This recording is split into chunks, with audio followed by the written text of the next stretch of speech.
నైరుతి రుతుపవనాలు కేరళ రాష్ట్రాన్ని నేడు తాకనున్నట్లు భారత వాతావరణ విభాగం వెల్లడించింది. రానున్న 2-3 రోజుల్లో రుతుపవనాలు ఏపీలోకి విస్తరించే అవకాశం ఉంది. రుతుపవనాల ప్రభావంతో 2 తెలుగు రాష్ట్రాల్లో తేలికపాటి వర్షాలు కురుస్తాయని తెలిపింది. జూన్ 2వ వారం నుంచి ఏపీలో విస్తారంగా వర్షాలు కురుస్తాయని తెలిపింది. లక్షద్వీప్, కర్ణాటక, తమిళనాడు, ఈశాన్య రాష్ట్రాల్లో కూడా ప్రవేశించనున్నాయి. అరేబియా సముద్రంలో దక్షిణ కొంకణ్, గోవా తీరానికి సమీపంలో తీవ్ర అల్పపీడనం ఏర్పడనుంది. అలాగే ఉత్తర దిశగా కదులుతూ వాయుగుండంగా బలపడనుందని ఐఎండీ తెలిపింది. దీని ప్రభావంతో పశ్చిమ తీరంలో భారీ నుంచి అతి భారీ వర్షాలు కురుస్తాయని అంచనా వేస్తున్నారు. రేపు ఎల్లుండి గుజరాత్, గోవా, కర్ణాటకలో భారీ నుంచి అతి భారీ వర్షాలు కురుస్తాయి. మహారాష్ట్ర, తమిళనాడులో భారీ నుంచి అతి భారీ వర్షాలు కురుస్తాయని అంచనా వేస్తున్నారు అధికారులు. అయితే ఉత్తర బంగాళాఖాతంలో ఈ నెల 27న అల్పపీడనం ఏర్పడనుంది. దక్షిణ కోస్తాంధ్రపై ప్రభావం చూపే అవకాశం ఉందని తెలిపింది.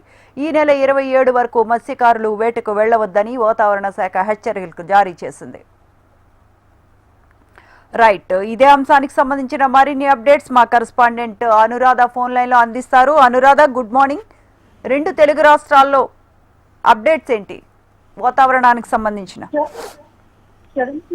ప్రజెంట్ వెదర్ కనుక ఆల్రెడీ కేరళ తీరం ప్రాంతానికి ఋతుపవనాలు వచ్చేసాయి. ఋతుపవనాలు చాలా చురుకుగా ఉన్న నేపథ్యంలో రేపటికి కేరళలో ప్రవేశించే అవకాశం ఉంది. అలాగే అరేబియా సముద్రంలో కల్పపీడనం కూడా ప్రస్తుతం ఎప్పటికీ వాయుగుండంగా మారే అవకాశం ఉంది. ఇక్కడ మనకి ఆగ్నేయ బంగాళాఖాతంలో మరొక అల్పపీడనం కూడా ఈ నెల 27వ తేదీన కేంద్రీకృతమయ్యే అవకాశం. ఈ నేపథ్యంలో ఏపీకి 2 రోజుల పాటు భారీ వర్ష సూచన వాతావరణ శాఖ జారీ చేసింది. అలాగే తెలంగాణ కూడా మరొక 4 రోజుల పాటు వర్షాలు కురిసే అవకాశం ఉందని వాతావరణ శాఖ తెలిసింది. ముఖ్యంగా తెలంగాణలో 6 జిల్లాలకు ఎల్లో అలర్ట్ ఇప్పటికే జారీ చేశారు. ఇక్కడ ఏపీ వరకు చూసుకుంటే కనుక కోస్తా ఆంధ్రాలో అక్కడక్కడ ఉరుములతో కూడిన జల్లులు పడతాయి. అలాగే 1-2 చోట్ల భారీ వర్షాలు కురిసే అవకాశం ఉందని అంచనాలు వేస్తున్నారు. ఎన్టీఆర్, గుంటూరు, పల్నాడు, కృష్ణా జిల్లాల్లో భారీ వర్షాలు పడే అవకాశం ఉందని, పిడుగులతో కూడిన వర్షాలు పడే అవకాశం ఉంటుందని వాతావరణ శాఖ అంచనాలు వేస్తుంది. అయితే ఈ రోజు సాయంత్రానికి లేదా రేపటికి కేరళను ఋతుపవనాలు తాకనున్న నేపథ్యంలో ఋతుపవనాలు కూడా చాలా చురుకుగా ఉన్నాయి. వాటిలో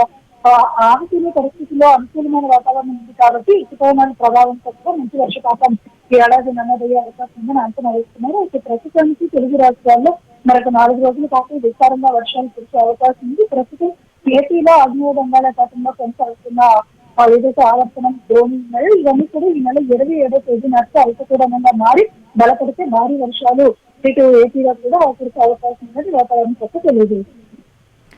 thank you Anu. Thank you so much for the details.